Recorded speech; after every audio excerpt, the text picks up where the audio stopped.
પહેલી વાત તો કે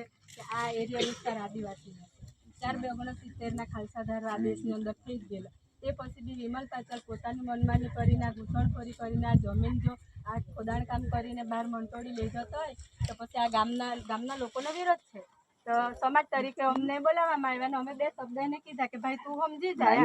કે આ વિસ્તારમાં તારે આ ખોદાણ કામ કરવાનું નથી કેમ કે આદિવાસી એરિયાની વિસ્તારમાં તમારે ઘૂસણખોરી જ નહીં થાય કેમ કે આ વિદેશી નાગરિક છે વિદેશી નાગરિકથી આ દેશની અંદર ઘૂસણખોરી અમે પ્રેમથી સમજાવ્યો ને એ બાબતે અમે પોલીસ સ્ટેશનથી માને બધા જ રેવન્યુ અધિકારી બધા જ 852 ડિપાર્ટમેન્ટને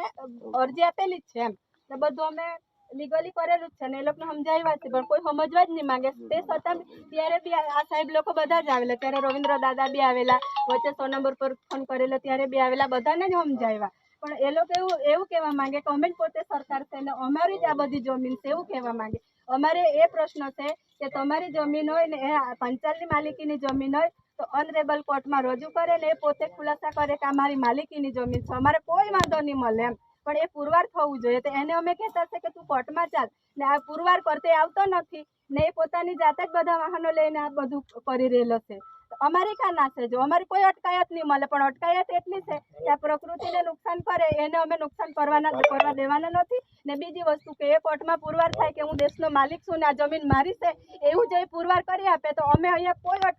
આખું ગામ બી કોઈ અટકાયત કરવા આવવાનું નથી પણ આ એણે ઓનરેબલ કોર્ટમાં આવીને રજૂ કરવું પડે પણ એ માણસ આવતો નથી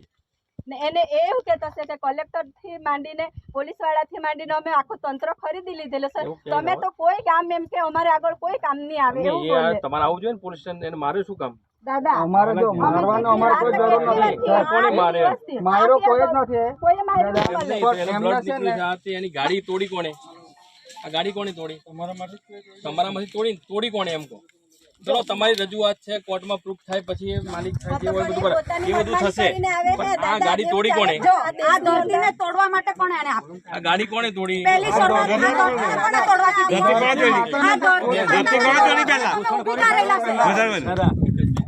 આ બાબતે અમે ખુલાસા માંગવા બધા તંત્રને અરજી આપેલી છે આ જમીનનો દસ્તાવેજ એના નામ પર એને કરાવ્યો છે તો કયા દસ્તાવેજ છે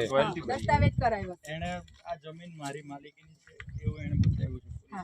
કાગળ દસ્તાવેજ એના નામ પર છે આ જમીન મારા નામની દસ્તાવેજી જમીન છે બતાવ્યું છે એટલે કાગળ પર એના નામની જમીન એવું બતાવ્યું તમે કેવો છો કે આ જમીન એની થઈ જ નથી પણ સરકારે એવી કોઈ પરમિશન નથી આપી પોતાના કાગળ પર ચોટી જાય એટલે કાગળ પર ચોટી જાય તમે કાગળ ચેક કરો તમારામાંથી કોઈ કામ એ તો મેં અમે તો આવેલા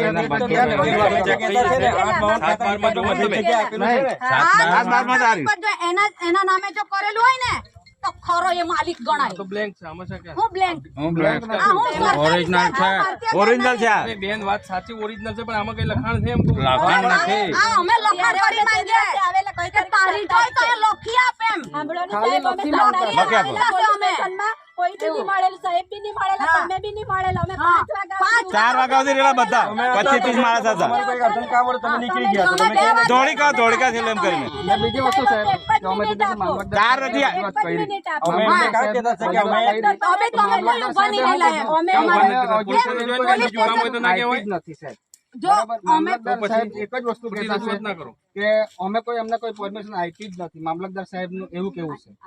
તો પછી એ લોકો પરમિશન લાવ્યા તો બતાવો ને કે અમે મામલતદાર સાહેબ નો અરજી આપેલી સાહેબ બરાબર તો જોડાઈ લઈએ ચલો બધું જોડાઈ લઈએ મામલતદારમાં તમે મારામારી ના કરવી જોઈએ શું કામ કરવી જોઈએ પણ એ તો તમે એક તો કે 5 વખત એનું પોલીસ તંત્ર એ પોતે અરજી કરીને બોલાવે છે ને અમે એ જ તમારી જમીન ખુલાસો કરો અને તમારી જમીન તો ભારત સરકાર તમને આપી દે તમે જે કરવાનું હોય તે કરો પણ અમે એ ખુલાસો કરવા છતાં ગામમાં ઘૂસણખોરી કરે સરપંચને પૂછવા કરે એવું કરતા છે સરપંચને બી અમે જાણ કરેલી કે વિમલ સરપંચ કોણ છે તમારો નીતિનભાઈને પૂછજો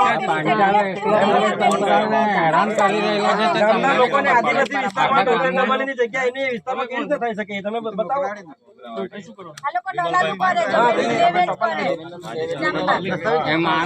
છે ટપલ કરી લીધી આપણે સરપંચ આપણે તો તે ડબલ એ જમીન કોઈ જાણે બે આ દલાલ સરપંચ ને અમે કીધેલું કે ભાઈ તમારી પરમિશન લઈને આવવાનું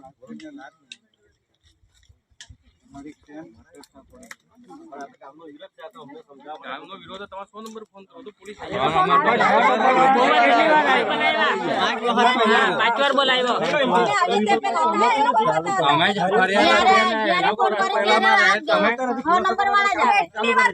અમે તો અમારા કામને માટે હતા આદિવાસી વિસ્તારમાં એમ કરીને અમે અહીંયા આવ્યા તો અમે આવીને દાદાગીરી કરી બતાવે કે અમારી છે એમ કે એવું થોડું ચાલે પોલીસ ડિપાર્ટમેન્ટ એમ કે અમારું છે એમ કે એવું થોડું ચાલે પોલીસ ડિપાર્ટમેન્ટ નથી બધા માટે છે. હવે એ જ તો છે પ્રોટેક્શન બધાને જોઈએ ને કાકા.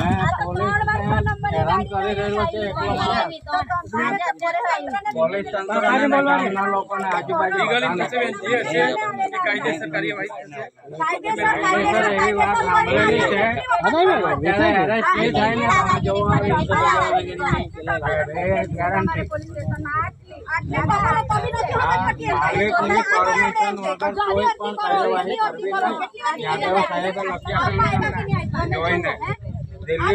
તમારા માલિક છે તમારા માલિક છે એ કહે છે તો અમે કહેતા છે કે ખુલાસો તરત આવી રહ્યા અમે સરપંચને રજૂઆત કરી કે ભાઈ ગામની અંદર લડાઈ ઝઘડો થાય ભાઈ વિમલ પાંચાલ એમની જમીન એમ કહેતા છે એ પુરવાર કરીને અમને બતાવો. સરપંચ ક્યાં છે? સરપંચ નીતિનભાઈ વાત કરીએ છે હાલમાં મહુવાથી આવતા છે અને સવારની વાત છે 11 વાગ્યાની વાત કરી છે. બોલાય સરપંચને બોલાય. અમે બધું જ અમે કીધું છે હવે એમની રજા લઈને અમે કીધું છે કે ખુલાસો કરો. અરે એક જણ બોલે તો ખબર પડે, તમે ગામ તૂટી બોલો ક્યાં મેર પડવાનો. અને પ્રશ્ન હોય તો પણ એક માણસ રજૂઆત કરે ને બેન. દાદા આપણો એમાં એવું છે કે આ વસ્તુ વિમલ પાંચાલને 2 થી 3 વખત 5 વખત રજૂઆત એવું ના હોય, સ્કીમ તો બધી તમે નહીં હોય. 5 વખત રજૂઆત કરવા છતાં એ ગામમાં ઘૂસણખોરી કરતો હોય પછી એના પર એટ્રોસિટી આગળ વધો.